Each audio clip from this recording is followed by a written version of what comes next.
ایک اور ماہرانہ رائے لیں گے اور اس کے لیے ہمیں جوائن کر رہے ہیں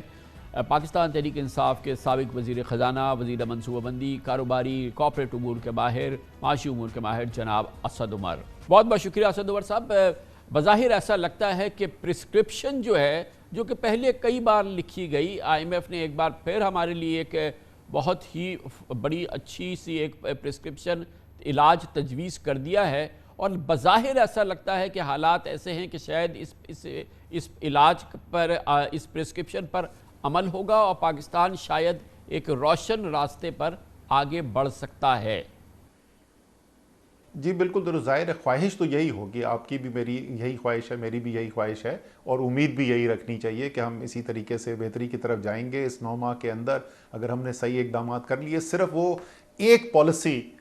جو مفتاح اسماعیل صاحب کو ہٹانے کے بعد اسحاق ڈار صاحب آئے تھے، اور اس کے بعد انہوں نے ایکسچینج ریٹ کو کنٹرول کرنے کے لیے جس طریقے سے امپورٹس کو غیر فطری طور پہ انتظامی اقدامات کر کے روکنے کی کوشش کی، اس سے جو شدید نقصان پہنچا معیشت کو، وہ اس معاہدے کے اندر واضح طور پہ لکھا ہوا ہے کہ اس سے اب ہم نے ہٹنا ہے، اور جب ہم اس سے ہٹیں گے تو آہستہ آہستہ ہمیں بہتری نظر آنی شروع ہو جائے گی۔ لیکن یہ بھی عوام کو آگاہ کر دیجئے کہ یہ خود معاہدہ اور آئی ایم ایف اس وقت دیکھ کیا رہا ہے آگے کا راستہ۔ پچھلے سال پاکستان میں تقریباً 30% کے قریب اوسطاً افراط زر رہا۔ پاکستان کی تاریخ میں کبھی ایسا نہیں ہوا اتنی اونچی سطح کے اوپر افراط زر رہا ہو، اور اس سال جو اب مالی سال شروع ہو گیا ہے جس کے 9 ماہ کے لیے یہ معاہدہ ہوگا، اس کے اندر اس میں کچھ بہتری نظر آ رہی ہے، لیکن جو آئی ایم ایف کے معاہدے کے اندر، اس رپورٹ کے اندر لکھا ہوا ہے کہ اوسط افراط زر 26% ابھی بھی رہے گا، تو ابھی بھی مہنگائی رہے گی۔ تو ایسا نہ ہو کہ لوگ یہ سمجھیں کہ ابھی آئی ایم ایف کا معاہدہ ختم ہوا ہے، اب 3 مہینے کے اندر مہنگائی ختم ہو جانی چاہیے، اور جب مہنگائی ختم ہوتی بھی نہیں نظر آئے گی تو لوگ بولیں گے دیکھیں آئی ایم ایف کا معاہدہ جو ہے وہ تو ناکام ہو گیا۔ تو یہ ہمیں ذہن میں ضرور رکھنا چاہیے۔ آپ کے وزیر خزانہ بننے کے بعد پہلا انٹرویو آپ کا ہمارے ساتھ ہوا تھا، آخری انٹرویو بھی جب آپ رخصتی وزارت خزانہ سے ہوئی وہ ہمارے ساتھ ہوا، پھر منصوبہ بندی کے وزیر کے حیثیت سے، اور بار بار میں آپ سے اصرار کے ساتھ یہ پوچھتا رہا کہ یہ جو ایس او ایز ہیں اس حوالے سے اصلاحات کب ہوں گی، کیسے وائبل اصلاحات ہمیں نظر آئیں گی، خون چوسنے والی قومی کارپوریشن سے کب جان چھوٹے گی۔ وہ عمل ظاہر ہے کہ کسی بھی کامیابی کے قریب تک نہیں آ پایا، اور اس سے پہلے دوسری حکومتوں سے بھی ہم پوچھتے رہے ہیں، پچھلے 2008 سے تو کم از کم جب سے یہ جمہوری نظام شروع ہوا ہے، ہر حکومت کے ہر وزیر سے اور وزیر اعظم سے پوچھتا رہا ہوں۔ اب کیا بنیاد ہے جس کی بنیاد پر یہ کچھ شاید یہ عمل ہو جائے جو اب تک نہیں ہوا ہے؟ پہلی ایک امپورٹنٹ بات جو ہے وہ سب سے امپورٹنٹ تو یہ ہے۔ جی دیکھیں، اس کے اندر اگر آپ جائزہ لیں تو 5 سال مسلم لیگ نون کی حکومت تھی، اس کے بعد 3 سال 8 ماہ تحریک انصاف کی حکومت آئی، اور اس کے بعد اب 14 ماہ جو ہے یہ پی ڈی ایم کی حکومت، مسلم لیگ نون ہی لیڈ کر رہی ہے اس کو۔ مسلم لیگ نون بھی کہتی ہے کہ نجکاری کر دینی چاہیے، فوری طور پہ کر دینی چاہیے۔ تحریک انصاف کی حکومت کے اندر جو لیڈرشپ تھی معاشی ٹیم کی، وہ بھی یہی کہتے تھے ہو جانا چاہیے۔ لیکن میں بار بار کہتا ہوں خواہش ایک اچھی چیز ہوتی ہے، اور اس کی بہت تفصیلی وجوہات ہیں کیوں نجکاری کا عمل جو ہے وہ ناکام رہا ہے، مستقل ناکام رہا ہے۔ اس کے اوپر 4 5 سال کے بعد ایک ٹرانزیکشن ہوتی ہے، وہ بھی کرنا مشکل ہوتا ہے۔ اس میں نیب قانون کا جو خوف ہے وہ بھی ایک بہت بڑا کردار ادا کرتا ہے، بہت اس کی وجوہات ہے۔ لیکن میں بار بار لوگوں سے پوچھتا ہوں کہ یار جب تک پرائیویٹائز نہیں ہوگا، جب تک نجکاری نہیں ہوگی تو ہم ایسے ہی چلنے دیں، ان کی بہتری نہیں کرنی۔ اسی لیے ہم وہ ایک آئیڈیا لے کر آئے تھے سرمایہ کا، جو میں نے سنا ہے ابھی اخباروں میں پڑھا ہے کہ دوبارہ اس کے اوپر کچھ دیکھا جا رہا ہے، اس پہ غور کیا جا رہا ہے، اور اس کا مقصد ٹیکنیکل ڈیٹیل میں جائے بغیر بڑا آسان تھا۔ اگر آپ ان اداروں کو سیاستدانوں کے اور بیوروکریٹس کے کنٹرول سے نکال کر ماہرین کے کنٹرول میں دے دیں گے تو بہتری آ جائے گی، یہ بہتر طریقے سے چل سکیں گے، ان کی نجکاری بھی زیادہ آسان ہو جائے گی۔ جتنے یہ بہتر حالات میں ہوں گے اتنا ان کو بیچنا آسان ہوگا۔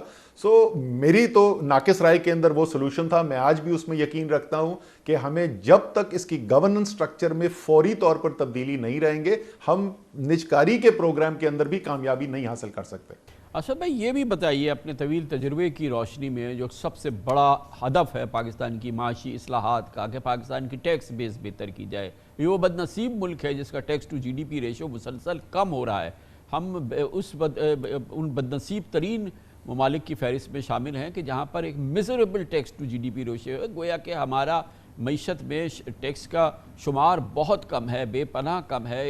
ایک غیر دستاویزی معیشت کا ایک نیا نظام جو ہے وہ پاکستان میں چل رہا ہے، متوازی معیشت کا نظام چل رہا ہے، جس میں کہ کیش معیشت چل رہی ہے، کیش اور جو اس وقت کرنسی ان سرکولیشن ہے ملک کے اندر، وہ ایک ڈینجرس لیول کی اس وقت ہو چکی ہے۔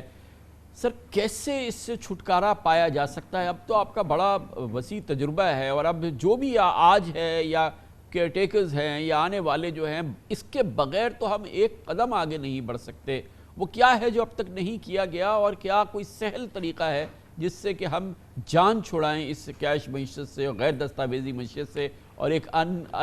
عجیب و غریب نظام جو نان فائلرز کا اس ملک کے اندر ہے اس سے جان چھوٹے؟ اچھا، اس کے اندر کامران بھائی ایک دو تو موٹی موٹی چیزیں ہیں، لیکن میں اس کو دیکھ رہا تھا، آئی ایم ایف کا ڈاکیومنٹ بھی اگر آپ دیکھیں کہ اس رپورٹ کے اندر جو باتیں جن کا ذکر کیا گیا ہے اسٹرکچرل ریفارمز کے جو ٹارگٹس کے اندر ہے، اس میں سچی بات ہے ٹیکس ریونیو بڑھانے کے لیے کوئی نئی چیز ہمیں وہاں پہ نہیں نظر آ رہی ہے۔ ہاں، اس کے اندر یہ لکھا ہوا ہے کہ پیٹرولیم کے اوپر جو لیوی ہے، جو ٹیکس لگایا جاتا ہے PDL، اس کو بڑھا کے 60 روپے پہ لے جایا جائے، اور وہ بھی کوئی بہت مؤثر نہیں ہے۔ آپ نے دیکھا ہے کہ اس سال آپ نے جو مصنوعات ہیں،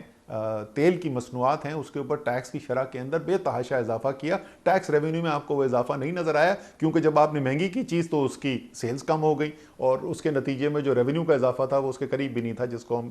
کوشش کر رہے تھے۔ بٹ اس کے علاوہ مجھے وہاں پر دو بڑی چیزیں جو میرے خیال میں ہمیں کرنی، جب تک ہم نہیں کریں گے تو ہم نہیں چڑھ سکتے۔ پہلی چیز جس طریقے سے آپ نے کہا، یہ کیش اکانومی، اور جب تک آپ معیشت کو ڈیجیٹائزیشن کی طرف نہیں لے کر جائیں گے، میں بار بار بولتا ہوں پاکستان کا ٹیکس ریفارم بھی FBR کے ذریعے نہیں ہوگا، پاکستان کا ٹیکس ریفارم بھی ٹیکنالوجی کے اوپر ہم جائیں گے۔ دنیا کہاں پہنچ گئی ہے؟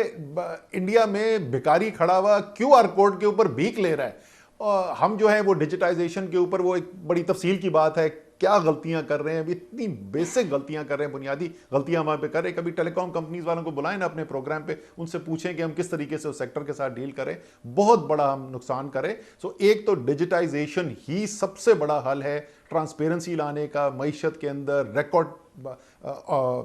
آن لائن ریکارڈ کیپنگ کا، اور شفاف کرنے کا پوری معیشت کے نظام کو۔ دوسری چیز، جب تک آپ کے پاس اتنا بڑا کھربوں روپے کا ایک ڈبہ موجود ہے جس کے اندر آپ کالی دولت جا کے چھپا سکتے ہیں، اور وہ میں ریئل اسٹیٹ کی ذکر کر رہا ہوں اس کو، تو مجھے بتائیں کہاں سے ڈاکیومنٹیشن آنی ہے؟ اتنا بڑا انسینٹو سٹرکچر آپ نے کریٹ کیا ہوا ہے، کالا پیسہ چراؤ، اس کو وائٹ کرا دو اپنی ریئل اسٹیٹ کے ذریعے، وہاں پہ جا کے اس کو چھپا لو۔ یہ دو بڑی چیزیں ہیں، باقی وہ ساری ٹیکنیکل ڈیٹیلز ہیں بہت ساری، لیکن یہ دو چیزیں میرے خیال میں بنیادی ریفارمز ہیں۔ ان کے لیے خاص طور پہ دوسری والی کے لیے بڑی سیاسی قوت چاہیے، پولیٹیکل ول چاہیے، اور اگر کوئی چیز ایسی ہے جس کے اوپر ریاست کو اور تمام سیاسی پارٹیوں کو بیٹھ کے کوئی معاہدہ کرنا چاہیے، وہ یہ ایک سیکٹر ہے۔ بالکل مناسب ہے فن ٹیک، اور دوسری بات آپ نے جیسے فرمایا ریل اسٹیٹ سیکٹر، لیکن یہ وہ ملک ہے نا سر جس کی GDP کا ایک کتنا بڑا حصہ زراعت ہے، اور اس کو ہم نے آزاد کھلا چھوڑا ہے۔ فارم سیکٹر ہے، اس سے جڑا ہوا آڑتی سیکٹر ہے، اس سے جڑا ہوا ریٹیل سیکٹر ہے۔ یہ کھربوں روپے کی معیشت جو ہے، اس میں سے آپ دیکھیں تو صحیح کہ ایک انفرادی جو ہم اور آپ ٹیکس دیتے ہیں وہ شاید پوری پاکستان کی مارکیٹ سے زیادہ ہے، تو اس کو ٹچ کیے بغیر کیسے کام بنے گا؟ جی وہی، یہ جو سیکٹر ہے نا، یہ جو آپ نے ویلیو چین کی بات کی پوری جو ہے ایگریکلچر کی، اس میں بائی دی وے جو فارمر ہے وہ بہت زیادہ لوگوں کے دماغ میں یہ ہے کہ وہ جو بڑے بڑے جو زمیندار ہیں انہوں نے یہ سارے ٹیکس کے سسٹم کو اپنا فعال نہیں بننے دیا ہے، لیکن اگر آپ اس کی تفصیل کے اندر جائیں گے تو فارم انکم کے اوپر جو انکم ٹیکس ہے وہ لمز کے اندر بھی سٹڈیز ہو چکی ہیں، IBA کے اندر بھی سٹڈیز ہو چکی ہیں، وہ اتنا کوئی بہت بڑا وہاں سے پیسہ نہیں بنتا ہے۔ یہ جو اس سے جڑی ہوئی چیزیں جو آپ نے کہی نا، ٹریڈ ہے، ہول سیل ہے، پھر ریٹیل ہے، اس کا ٹرانسپورٹیشن ریلیٹڈ ہے، یہ ہے جہاں پر بہت بڑی گنجائش موجود ہے، اور جہاں پہ ٹیکس گیپ بہت بڑا ہے۔ اور وہی میں بول رہا ہوں کہ جب تک آپ ڈاکیومنٹیشن کر کے اس کو شفاف نہیں کریں گے تو اس کو آپ کیپچر نہیں کر سکتے، اور اس